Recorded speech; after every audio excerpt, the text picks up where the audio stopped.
Right? আর না হলে বর্জন করে সমস্যার সমাধান। আপনারা বর্জন করেছেন, কিন্তু মানুষ মনে করে আপনারা জিততে পারবেন না বলে বর্জন করেছেন। কেন ছাত্র দলের মতো একটা সংগঠন, এশিয়ার অন্যতম বৃহৎ সংগঠন ছাত্র দল, এই সংগঠন কেন এমন ভাবে হবে? আপনি আমাকে বলেন। আমি জিজ্ঞাসা করতে চাই আমাদের ছাত্র দলের, আমার জাতীয়তাবাদীর নীতি নির্ধারক যারা আছেন তারা, আপনারা সেই মাসুদ কামালের আদর্শ আর জাহেদুর রহমানের আদর্শ নিয়ে বিএনপি চালালে জিয়াউর রহমান কবর থেকে আপনাদেরকে অভিশাপ দিবেন। কারণ জিয়াউর রহমান, শহীদ প্রেসিডেন্ট জিয়াউর রহমান এই ধরনের বামপন্থী এবং নাস্তিকদেরকে কখনোই পছন্দ করেননি। বিএনপি জাকসু নির্বাচন বয়কট করেছে। এই যে নির্বাচন বয়কট করা, এটার মাধ্যমে কি প্রমাণিত হয় তারা আসলে যোগ্য ছিল কিন্তু তাদেরকে হারিয়ে দেওয়া হয়েছে, নাকি প্রমাণিত হয় তারা আসলে হেরে যাবে এই জন্যই বয়কট করেছে? বিএনপির রাজনৈতিক স্ট্যান্ডার্ড নিয়ে গুরুত্বপূর্ণ আলোচনা করেছেন এম রহমান মাসুম ভাই। পাশাপাশি গুরুত্বপূর্ণ কিছু তথ্য দিয়েছেন, বিএনপি যাদের পরামর্শ রাজনীতি করছে, যদি তাদের রাজনীতি এভাবে চলতে থাকে তাহলে জাতীয় নির্বাচনে তাদের ধ্বংস অনিবার্য। দর্শক, চলুন আমরা তার গুরুত্বপূর্ণ আলোচনা শুনবো, এরপর পরবর্তী কথা বলবো। নির্বাচন নিয়ে কিছু কথা বলতে চাই আজকে। সেটা হলো যে ঢাকা বিশ্ববিদ্যালয় নির্বাচন হয়ে গেল। অভিনন্দন আবারও যারা নির্বাচিত হয়েছেন। আজকে জগন্নাথ জাহাঙ্গীরনগর বিশ্ববিদ্যালয়ের নির্বাচন চলছে না, শেষ হয়ে গেছে। সেই নির্বাচন 4 থেকে 5 মিনিট আগে নির্বাচন বা 17 মিনিট আগে নির্বাচন শেষ হওয়ার ছাত্রদল নির্বাচন বর্জন করেছে। তারা বলছেন যে আমরা এই নির্বাচন মানি না, এটা কারচুপি হয়েছে, এবং সীমাহীন কারচুপির অভিযোগ এনেছেন ছাত্র দল মনোনীত প্যানেল যারা আছেন তারা। তো এখন পরিস্থিতি এমন দাঁড়িয়েছে, মানুষ বলছেন যে আমি বলতেছি না, যে নির্বাচনে জিততে না পারলেই মানে বর্জনই একমাত্র সমাধান। এই প্রশ্নটা এখন উঠছে সবার কাছ থেকে, যে বর্জনই কি একমাত্র সমাধান? বর্জন কি সমাধান দিবে কিনা? That is what people are talking about right now, ladies and gentleman. বর্জন করে যদি সমস্যার সমাধান করা যায়, তাহলে বিএনপি তাহলে কিয়ামত অপেক্ষা করতেছে আগামী নির্বাচনে বিএনপির জন্য। I am so sorry to say that, and I feel very regret to accept this reality from BNP. বর্জন সমস্যার সমাধান নয়। Please look for the mitigating factors. That factors will solve the problem and resolve the issues. Right? আর না হলে বর্জন করে সমস্যার সমাধান। আপনারা বর্জন করেছেন, কিন্তু মানুষ মনে করে আপনারা জিততে পারবেন না বলে বর্জন করেছেন। কেন ছাত্র দলের মতো একটা সংগঠন, এশিয়ার অন্যতম বৃহৎ সংগঠন ছাত্র দল, এই সংগঠন কেন এমন ভাবে হবে? আপনি আমাকে বলেন। আমি জিজ্ঞাসা করতে চাই আমাদের ছাত্র দলের, আমার জাতীয়তাবাদীর নীতি নির্ধারক যারা আছেন তারা, আপনারা সেই মাসুদ কামালের আদর্শ আর জাহেদুর রহমানের আদর্শ নিয়ে বিএনপি চালালে জিয়াউর রহমান কবর থেকে আপনাদেরকে অভিশাপ দিবেন। কারণ জিয়াউর রহমান, শহীদ প্রেসিডেন্ট জিয়াউর রহমান এই ধরনের বামপন্থী এবং নাস্তিকদেরকে কখনোই পছন্দ করেননি। That is the bottom line. উনি কে ছিলেন এটা আমাদের আলেম সমাজ যারা জানে, উনি কে ছিলেন আমাদের পূর্বপুরুষ যারা আছে তারা জানে। সততার আদর্শ বাংলাদেশের ইতিহাসে নয়, পৃথিবীর ইতিহাসে অন্যতম সৎ একজন রাষ্ট্রপ্রধান ছিলেন ভদ্রলোক। এই ভদ্রলোক এবং দেশপ্রেম ছিলেন। এই ভদ্রলোকের দলের অবস্থা আজকে ছাদাবাজ পার্টি মানুষ বলে, এবং ছাত্র দলের নাম নিলে মানুষ সিসি দিচ্ছে। এটা কিভাবে সম্ভব? আপনাদের ব্যর্থতা ডাকার চেষ্টা না করে আপনারা ব্লেম গেমে আছেন। আমি আবারও বলছি, ব্লেম গেম দিয়ে পার পাবেন না। কিন্তু 2025 people are so aware and people have serious consciousness about everything. They're watching everything. They are serious আপনার এই কি বলে observer. They are the observers, they are watching everything. এভাবে পারবেন না আপনারা। ডাকসু নির্বাচন সব শেষ করে দিয়েছে, ওলট পালট করে দিয়েছে। এখন এই ডাকসু নির্বাচনে যদি হারেন, তাহলে চট্টগ্রাম বিশ্ববিদ্যালয়ে কি ছাত্রদল জিততে পারবে? It is impossible. রাজশাহী বিশ্ববিদ্যালয়ে কি ছাত্রদল জিততে পারবে? It is impossible. তাহলে আপনারা কি বলছেন? আপনারা বলছেন এখন সবকিছু থেকে বর্জন করবেন। বর্জনই কি জিততে না পারলেই বর্জন? এই যদি হয় সমস্যার সমাধান, তাহলে আমি আবারও বলছি, very bad days ahead of you, ladies and gentlemen, very bad days. এখন বরং আমি বলছি কিভাবে ভুল থেকে উত্তরণ করা যায়। ছাত্রদল অবশ্যই পারবে নিজেকে আবার ঘুরে দাঁড়াতে সবকিছু, আমি বারবার বলছি। তবে মাসুদ কামালার ওই ভ্রান্ত ধারণার নিকৃষ্ট প্রাণীগুলার বক্তব্য নিয়ে যদি বিএনপি পরিচালিত হয়, সেই বিএনপির ধ্বংস অনিবার্য। ভুল থেকে শিক্ষা নিতে হবে, আপনার ফেইলিয়রকে গ্রহণ করে এগিয়ে যেতে হবে। এখনো মাঠে ঘাটে বিএনপির লক্ষ লক্ষ কোটি আপনার ভোটার এবং কর্মীরা আছে, অ্যাক্টিভ আছে। সম্ভব এটাকে জাগিয়ে তোলা কোনো কিছু দিয়েই, আমি আবারও বলছি। কিন্তু মনে রাখবেন, বর্জন করে আর শুধুমাত্র মিথ্যা তথ্য এবং মিথ্যা প্রপাগান্ডা পরিচালনা করে আর পার পাওয়া যাবে না। এটা আওয়ামী লীগ চেষ্টা করে ধ্বংস হয়ে, শেখ হাসিনা তার 14 বংশ নিয়ে ধ্বংস হয়ে চলে গেছে আরেক দেশে। That is the bottom line. এবং বিএনপি কোথায় যাবে? কোনো দেশ আছে বিএনপি যাওয়ার? This is the bottom line. মনে রাখতে হবে, এখন এই দিন নির্বাচন একটা ওয়েক আপ কল। ন্যাশনাল ইলেকশনে বিএনপির এই নির্বাচনগুলোতে পরাজয় বিএনপির ন্যাশনাল ইলেকশনে ইম্প্যাক্ট করবে, তবে বিএনপিকে ধ্বংস করবে না। কিন্তু এই ইলেকশনগুলো যদি শিবিরের বিপক্ষে যেত, তাহলে জামায়াত ইসলামের রাজনীতি বাংলাদেশে অলমোস্ট নিশ্চিহ্ন হওয়ার পথে ছিল এবং ব্যান হয়ে যেত। কারণ এটাই ছিল বাস্তবতা। কারণ এখানে ইস্যু আছে অনেকগুলা, কিন্তু তারা দেখিয়েছে তারা আসে মাঠে এবং তারা থাকবে। এবং এটা, এবং আপনারা কল্পনা করেন এই 20 বছর ধরে মানে 71 রাজাকার এত ব্যবহার করেছেন আপনারা, বরং মানুষ যুদ্ধ ঘোষণা করেছে। 71 বললেই ভোট দিয়ে দেবেন, মানে জামাতে 71 বললেই, রাজাকার বললেই মানে যারা ভোট দিবে না এরা বলেন আমরা ভোট দিব। এই স্লোগান থেকে সরে এসে প্রোগ্রেসিভ রাজনীতি করতে হবে, অনেকদিন ধরে বলে আসছি। এবং আমি বলছি এই ফেইল্ড অল ফ্যাশন, দেখেন এই কথাটা আমি আসলে মাঝে মাঝে আমার নিজেকে বলতে হয়, আমি নিজেই আমার নিজেকে নিয়ে আমি গর্ববোধ করি। কারণ এগুলা প্রত্যেকটা আমার বক্তব্য। 8-9 বছর ধরে এগুলা যেগুলা বর্তমানে মাঠে চলছে আমার বক্তব্য এগুলা। আমি বলছিলাম যে আমি প্রথম ভিডিওতে বলেছিলাম 8 বছর আগে, যে আমার যে মানে লাইভের সব 8 বছর আগে সম্ভবত বলছিলাম যে আপনার যে কি বলছিলাম, যে আমি প্রাতিষ্ঠানিক রিফর্মসের জন্য যুদ্ধ করতে এসেছি, আমি আওয়ামী লীগের বিরুদ্ধে আসি নাই। মনে আছে? আমরা দেখেছিলাম আমাদের প্রতিষ্ঠানগুলো কিভাবে ধ্বংস করা হয়েছে, কাজ করতেছেন। আজকে নেপালে একই অবস্থা। নেপাল থেকে শিক্ষা না নিয়ে যদি আপনি বাংলাদেশে এখনো পরিচালিত হন, আপনি যে গণেশচন্দ্র রায় তার বক্তব্য নিপুণ রায় সমর্থন করেছেন, একজন প্রফেসর অধ্যাপকের সাথে চরম বেয়াদবি, যিনি জুলাই যোদ্ধা হিসেবে পরিচিত, এগুলাকে আপনারা সমর্থন করেন কিভাবে আমি জানি না। এই সমর্থন বা এই সাইকোলজি বা মেন্টালিটি যদি আপনাদের থেকে থাকে, ধ্বংস অনিবার্য। আমি আপনাদেরকে আবার বলছি, please wake up. There is a time to bounce back. You can do it. মাঠে ঘাটে বিএনপির লক্ষ লক্ষ কোটি কোটি ভোটার আছে, এখনো তাদের কাছে পজিটিভ আউটকাম, পজিটিভ অ্যাটিটিউডস নিয়ে, পজিটিভ ফাংশনস এন্ড অ্যাকশনস নিয়ে এবং এবং এবং আপনার পজিটিভ এজেন্ডা নিয়ে যদি দাঁড়াতে পারেন, নির্বাচনে you can come out with a winner. If not, পরিস্থিতি আরো গোলাটে হবে, আরো খারাপ হবে। এবং প্রশাসনও এখন আস্তে আস্তে দেখবেন, এখনো যারা বিএনপি নেতৃবৃন্দকে সমীহ করতো তারা সমীহ করা শুরু করে, তারা সমীহ করবে না, শুরু করে দিয়েছে অলরেডি গতকাল থেকে। তারা এখন মনে করেন যে আগামী নির্বাচনে বিএনপির ভবিষ্যৎ কি হবে আমরা জানি না। এখন ঐক্যবদ্ধ হবেন আওয়ামী লীগ, ঐক্যবদ্ধ হবেন কারা? শুধুমাত্র রাজাকারের তকমা দিয়ে, রাজাকারের তকমা দেওয়ার, 71-এর তকমা দিয়ে রাজনীতি বাংলাদেশে করতে পারবেন না। আর ইটস ওভার, ইটস গন। এটা বলেছি আমার ফেসবুক সব জায়গাতে আমরা বলেছি, এখন সবাই বলতেছেন এগুলা ইটস গন। নতুন কিছু নিয়ে আসতে হবে। মানুষ কেন মানে রাজাকার এবং 71-এর স্বাধীনতা বিরোধী, হোয়াটএভার যুদ্ধ বিরোধী এই স্লোগানগুলো দেওয়ার পরে মানুষ ভোট দেয় কেন জামায়াত ইসলামীকে এবং ছাত্র শিবিরকে? Tell me about that. কিভাবে দেয় আপনি কল্পনা করতে পারেন? ঢাকা বিশ্ববিদ্যালয়ের টোটাল ভিপি পদপ্রার্থী যারা আছেন তার চেয়েও 30% বেশি, টোটাল কম্বাইন মিলার পরেও 30% বেশি, এদের চেয়েও 30% বেশি ভোট পেয়েছে সাদিক কায়েম। আপনি কি মনে করেন এমনি এমনি পেয়ে গেছে? এরা নাকি আওয়ামী লীগের ভোটার? আওয়ামী লীগের ভোটাররা তো আপনাদেরকে ভোট দেয় নাই, কখনোই দিবে না। আওয়ামী লীগের ভোটাররা কাউকেই ভোট দেয় নাই। তার শামীমকে ভোট দিয়েছে, তারা বামপন্থীদেরকে ভোট দিয়েছে। মাথায় রাখতে হবে এই জিনিসটা। বারবার বলছিলাম, জামায়াত, শিবির এবং ছাত্রদল ঐক্যবদ্ধভাবে রাজনীতি করেন, you could be benefited out of it. You could be seriously benefited out of it and you could be better off out of it. But শুনেন নাই আপনারা এই বক্তব্যগুলা। বারবার বলছিলাম 5th of August প্রথম বক্তব্য ছিল ইউনাইটেড মানে forum, alliance between BNP and Jamaat Islami. বারবার বলছিলাম এই দুইটা দল যদি ঐক্যবদ্ধ থাকে, বাংলাদেশের মতো শক্তিশালী অভ্যন্তরীণ রাজনীতি পৃথিবীতে আর কোথাও কোনো দেশে থাকবে না। যদি জামায়াত আর বিএনপি ঐক্যবদ্ধ থাকে, মানে আইডিওলজিক্যাল ডিসএগ্রিমেন্ট থাকুক, কিন্তু দেশ রক্ষা ঐক্যবদ্ধ থাকবেন। আপনারা শুনেন নাই পরিস্থিতি কোন দিকে যাচ্ছে এখন? বিএনপি এবং ছাত্রদলকে ভাবতে হবে, পরিস্থিতি কিন্তু আপনাদের আউট অফ কন্ট্রোল টোটাল চলে যাচ্ছে, মানে চলে গেছে already, ladies and gentleman.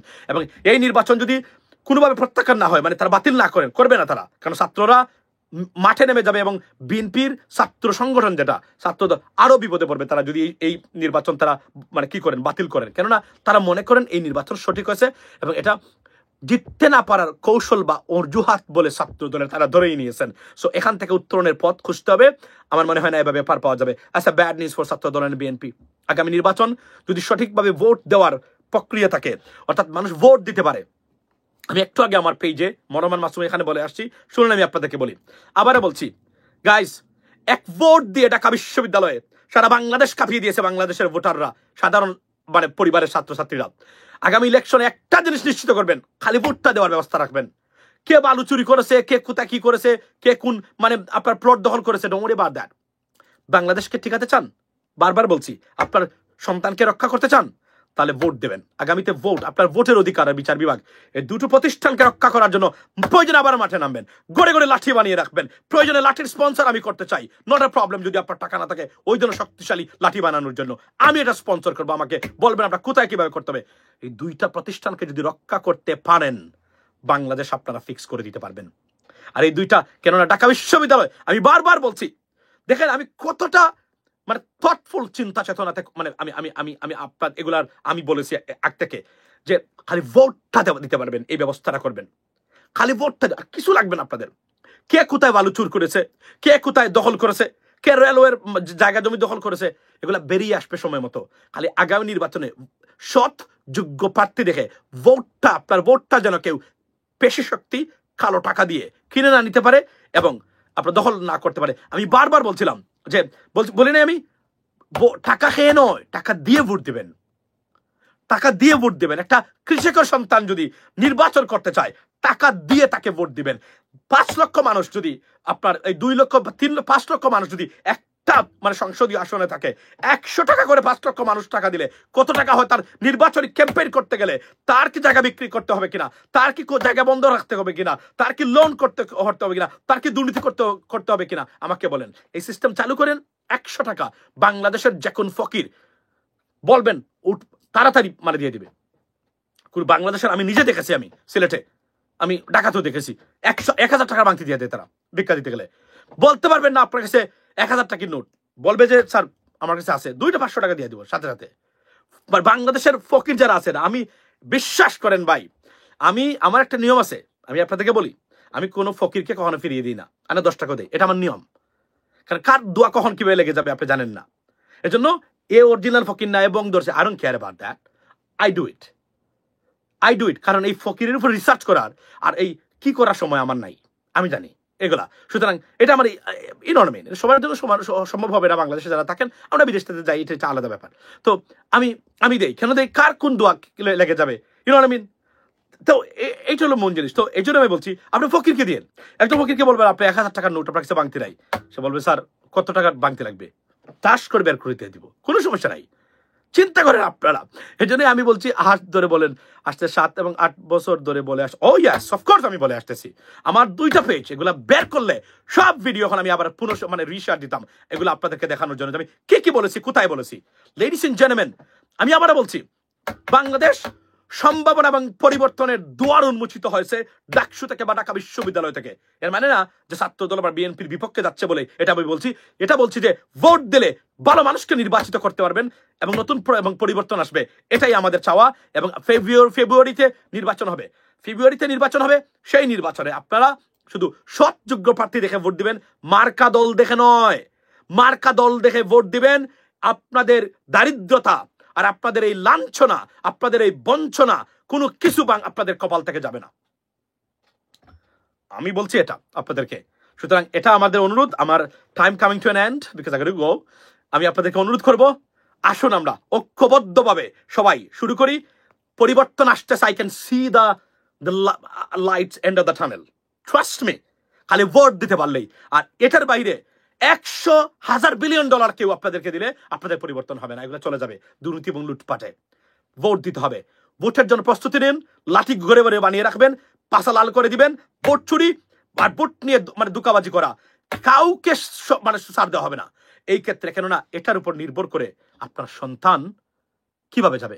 Awami লীগের মতো, শেখ হাসিনার মতো একজন ফেসিস্টের শাসন আমলে থাকবে, গুলি খেয়ে রাস্তাতে মারা যাবে, না সে একজন বাংলাদেশি হিসাবে 2 বেলা শুধু সৎ শাসক থাকলে বাংলাদেশের মানুষ, একজন কোনো মানুষ 2 বেলা কেন 3 বেলা খেয়ে সারাদিন কাটাইতে পারবে, কোনো সমস্যাই লাগবে না। যে ধরনের রিসোর্স, যে ধরনের আপনার মানে প্রসপেক্টিভনেস আমি দেখতে পাচ্ছি এখন বাংলাদেশের সামনে। That is a bottom line, ladies and gentleman.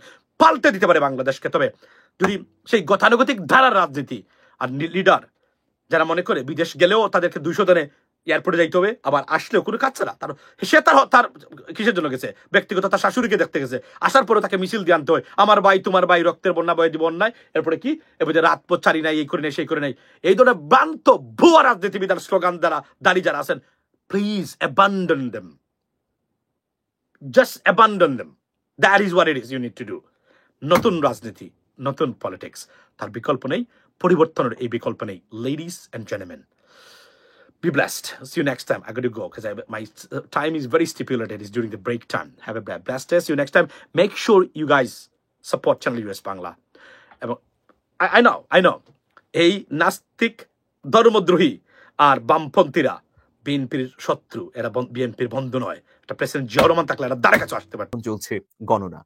ডাকসুতে বিপুলভাবে জয়ী হবার পর জাকসুতেও কি শিবিরের বিজয় আমরা দেখব? এই মুহূর্তে এটা নিশ্চিত করে না বলা গেলেও আসলে অনেকে বলছেন যে ডাকসুতে না হয় শিবিরের জয় জয়কার অবস্থা, কিন্তু জাকসুতে এত শিবির কোত্থেকে এলো? বামপন্থীরা কোথায় গেল? কারণ জাহাঙ্গীরনগর বিশ্ববিদ্যালয়কে সবসময় বামপন্থা আদর্শের চারণ ক্ষেত্র বলা হয়। একসময় আমরা দেখেছি যে বামপন্থী রাজনৈতিক ছাত্র সংগঠনগুলোর বেশ জনপ্রিয়তা। প্রিয় দর্শক, আসলে কি হলো জাকসুতে? আবার ভোট বর্জন, সারাদিন ব্যাপী নানা ধরনের অভিযোগ, পাল্টা অভিযোগও আমরা দেখলাম। প্রথমে একটু জেনে নিতে চাই যে ছাত্রদল কেন এটা বর্জন করলো, ছাত্রদল কি বলছে। আমি আপনাদেরকে অল্প সময়ের মধ্যে একটা ভিডিও ক্লিপ দেখাতে চাই যে তারা কেন ভোটটি বর্জন করলো। তাদের যে জিএস প্রার্থী আছে তিনি এই বিষয়ে কথা বলেছেন, আমি চুম্বক অংশ শোনাতে চাই আপনাদেরকে। তারা কিভাবে 1 ঘন্টা আগেই ভোট কেন্দ্রে ঢোকার সুযোগ পায়। আমাদের যে পোলিং এজেন্টরা আছে, সব পোলিং এজেন্টরা পৌঁছানোর আগেই অনেক হলে ভোট গ্রহণ শুরু হয়ে গিয়েছে। এটা তো স্পষ্ট যে এখানে কারচুপি করা হয়েছে। গতকাল ছাত্রদলের পক্ষ থেকে কারচুপির অভিযোগ আনা হয়েছে। বলা হয়েছে যে একটি পক্ষকে সুযোগ করে দেবার জন্যই এই নির্বাচনের আয়োজন। এখন ছাত্রদল ভোট বর্জনের পরে, মানে 4টার সময় ভোট শেষ হবার কথা, তার 1 ঘন্টা আগে আরো কিছু সময় পরে, মানে ধরুন আধা ঘন্টা বা 45 মিনিট থাকতে ভোট বর্জন করে ছাত্রদল।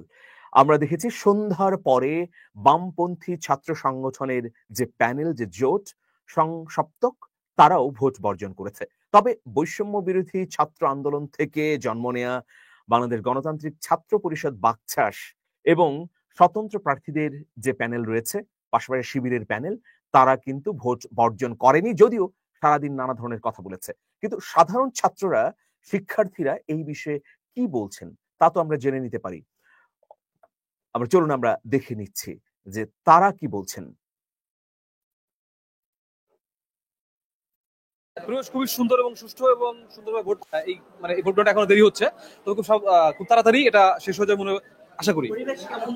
পরিবেশ খুবই সুন্দর এবং সুষ্ঠু এবং সুন্দরভাবে ভোট চলছে এবং ভোটাররা সুন্দর, এটা আসলে তাদের ব্যক্তিগত চাহিদা বা মতামত, এই বিষয়ে আমরা কিছু বলতে পারবো না। আমরা মনে করি যে হচ্ছে আমরা সাধারণ শিক্ষার্থীরা, যারা শিক্ষার্থীর পক্ষে কাজ করবে, তাদেরকে আমরা রায় দিব এবং আমরা জাকসুতে নির্বাচিত করবো তাদের। আমরা দেখছি যে এটিএন বাংলা নিউজের একটি সংবাদ, এখানে শিরোনামে বলা আছে যে ছাত্রদলের ভোট বর্জনের 1.5 ঘন্টা পরেও দীর্ঘ লাইনে দাঁড়িয়ে ভোট দিচ্ছে ভোটাররা। আরেকটি আমি ভিডিও ক্লিপ আপনাদেরকে দেখাতে চাই, চলুন সেখানেও কি প্রতিক্রিয়া দিচ্ছেন ছাত্রদল এবং বামপন্থী সংগঠনের ভোট বর্জনের পর। চলুন আমরা সেটি দেখে নিচ্ছি। এটি হচ্ছে যুগান্তরের একটি ভিডিও ক্লিপ, সেখানে শিক্ষার্থীদের বক্তব্য নেওয়া হয়েছে, আমরা জাকসু বর্জন করব না, জাকসু হতেই হবে। এই জাকসুর জন্য আমরা প্রথম বর্ষ থেকে ওয়েট করতেছিলাম, এখন পর্যন্ত একবারও জাকসু হয় নাই। অবশ্যই আমরা যখন জাকসু পেয়েছি, এই সময় আমরা উত্তর প্রকাশ করবো, আমরা সবাই স্বতঃস্ফূর্ত অংশগ্রহণ করবো, স্বতঃস্ফূর্তভাবে তারা অংশগ্রহণ করবে, এটা বলেছে। একটা ব্যতিক্রম বিষয়ে দেখা গেল যে সারাদিন অভিযোগ, পাল্টা অভিযোগ, প্রত্যেকটা প্যানেলের পক্ষ থেকেই কিন্তু এটা হয়েছে।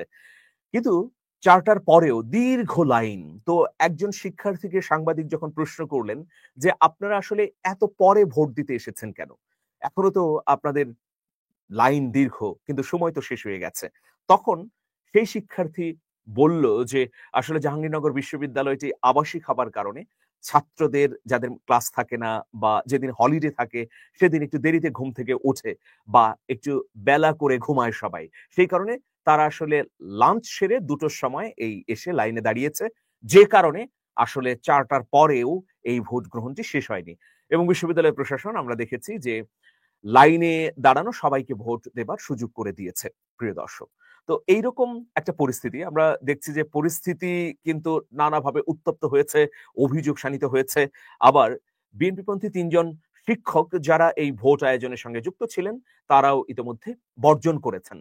এখন প্রশ্ন হচ্ছে যে যিনি বর্তমানে ভিসির দায়িত্ব পালন করছেন তিনি জাতীয়তাবাদী শিক্ষক ফোরামের সভাপতি ছিলেন, গণ অভ্যুত্থানেও তার গুরুত্বপূর্ণ ভূমিকা ছিল, তিনি এখন বিশ্ববিদ্যালয়ের ভিসির দায়িত্ব পালন করছেন।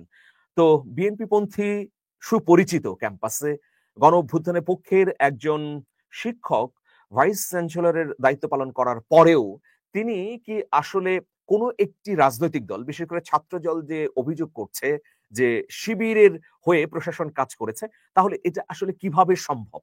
বিশ্ববিদ্যালয়ের ভিসি তো বিএনপি সমর্থিত, সক্রিয়ভাবেই তিনি বিএনপির রাজনীতির সঙ্গে যুক্ত।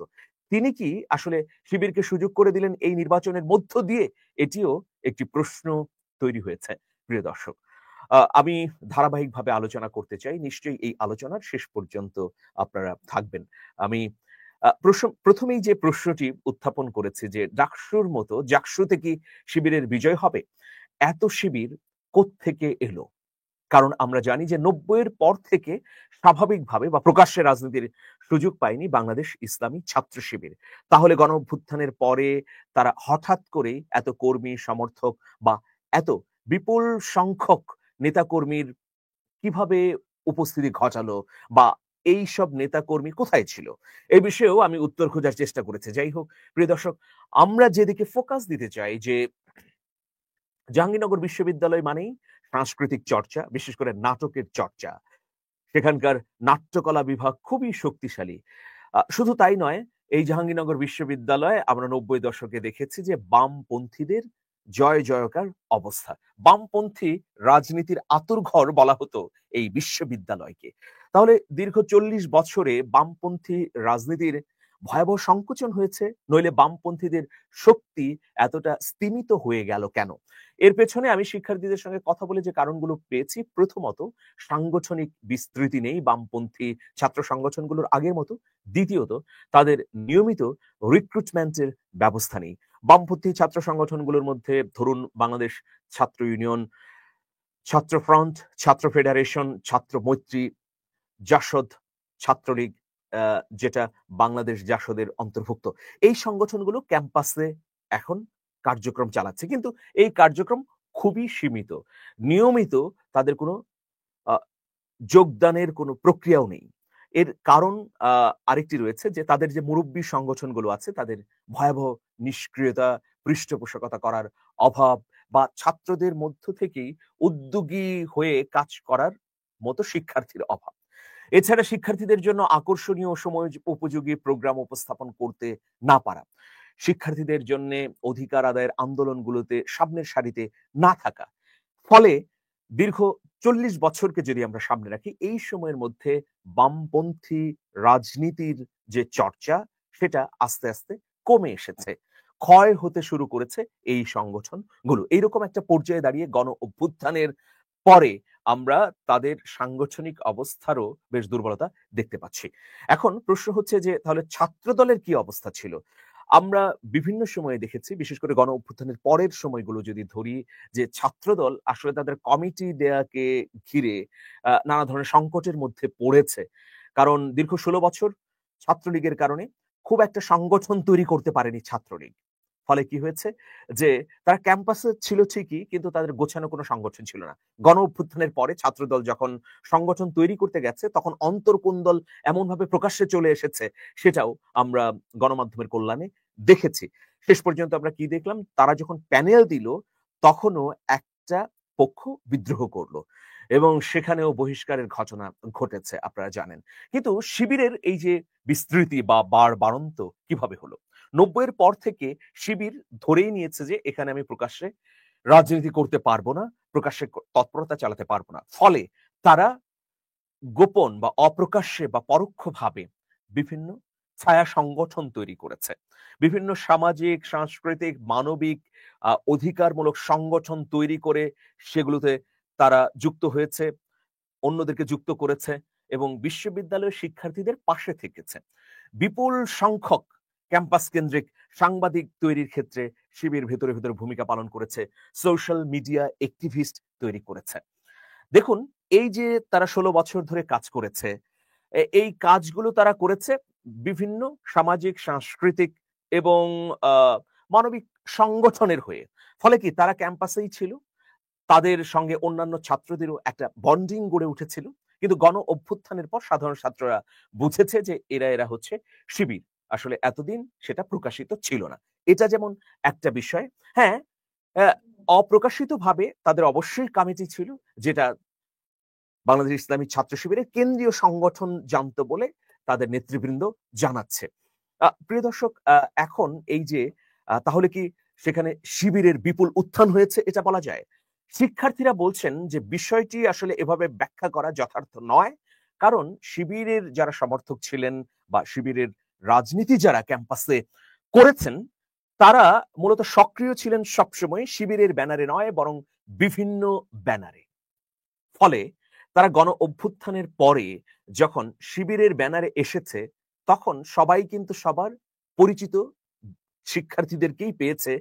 শুধুমাত্র ব্যতিক্রম হচ্ছে যে তারা শিবির হিসেবে নতুন করে আবির্ভূত হয়েছে, কিন্তু ছাত্র হিসেবে বা বন্ধু হিসেবে অথবা সহযোগী হিসেবে তারা খুব পুরনো এবং ক্যাম্পাসে সক্রিয়। ফলে তাদের জানাশোনা এবং দীর্ঘদিন ক্যাম্পাসের বাইরে থাকা ছাত্র দলের জানাশোনা এক নয়। যদিও এই বিশ্ববিদ্যালয়টি আবাসিক, কিন্তু ধরুন অন্যান্য ছাত্র সংগঠনের বুদ্ধিবৃত্তিক কাজের বাইরে যেহেতু শোডাউনমূলক কাজ বেশি, সুতরাং তারা 16 বছরের ছাত্রলীগের কারণে সংগঠন গড়ে তুলতে পারেনি। যাই হোক প্রিয় দর্শক, এখন কি পরিস্থিতি এই মুহূর্তে যেটা বোঝা যাচ্ছে, যারা এখনো নির্বাচনে আছে, ছাত্র শিবির, বৈষম্য বিরোধী ছাত্র আন্দোলন থেকে তৈরি হওয়া বাংলাদেশ গণতান্ত্রিক ছাত্র সংসদ এবং স্বতন্ত্র শিক্ষার্থীদের প্যানেল, তাদের মধ্যে খুব হাড্ডাহাড্ডি লড়াই হবে। তবে শিক্ষার্থীরা বলছেন যে শিবিরের বিপুল সংখ্যক প্রার্থীরও বিজয় হতে পারে, কিন্তু ভিপি পদে তুমুল প্রতিদ্বন্দ্বিতা হবে।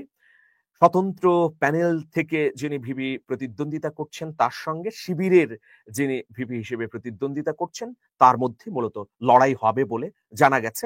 এবং ভোট কাস্টিং ঢাকা বিশ্ববিদ্যালয়ের চেয়ে বেশি, 80-রও উপরে হয়েছে ভোট কাস্টিং। যদিও এখন পর্যন্ত সুস্পষ্টভাবে জানা যায়নি, কিন্তু তথ্য যেটা এসেছে সেটাতে দেখা যাচ্ছে যে 80 ভাগের বেশি ভোট পড়েছে। তার মানে বিপুল ভোট, এবং স্বতঃস্ফূর্তভাবে অনেকে ভোট দিয়েছেন।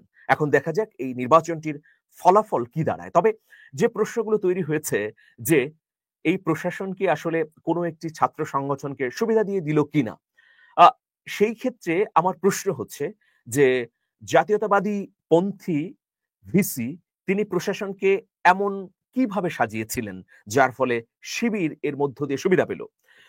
শিবিরের পাশাপাশি বৈষম্য বিরোধী ছাত্র আন্দোলন থেকে উঠে আসা স্বতন্ত্র প্রার্থীরাও বলছেন যে না, আমরা সুষ্ঠুভাবে ভোট দিয়েছি, নির্বাচন নিরপেক্ষ এবং সুষ্ঠু হয়েছে, এটা বলছেন তারা। কিন্তু এর বাইরে ছাত্রদল, বামপন্থী সংগঠন, পাশাপাশি আরো দু একটি প্যানেল বলেছে যে না, নির্বাচন কারচুপি হয়েছে, নির্বাচনে ভয়াবহ অনিয়ম হয়েছে, নানা ধরনের অভিযোগ, রকমারি অভিযোগ।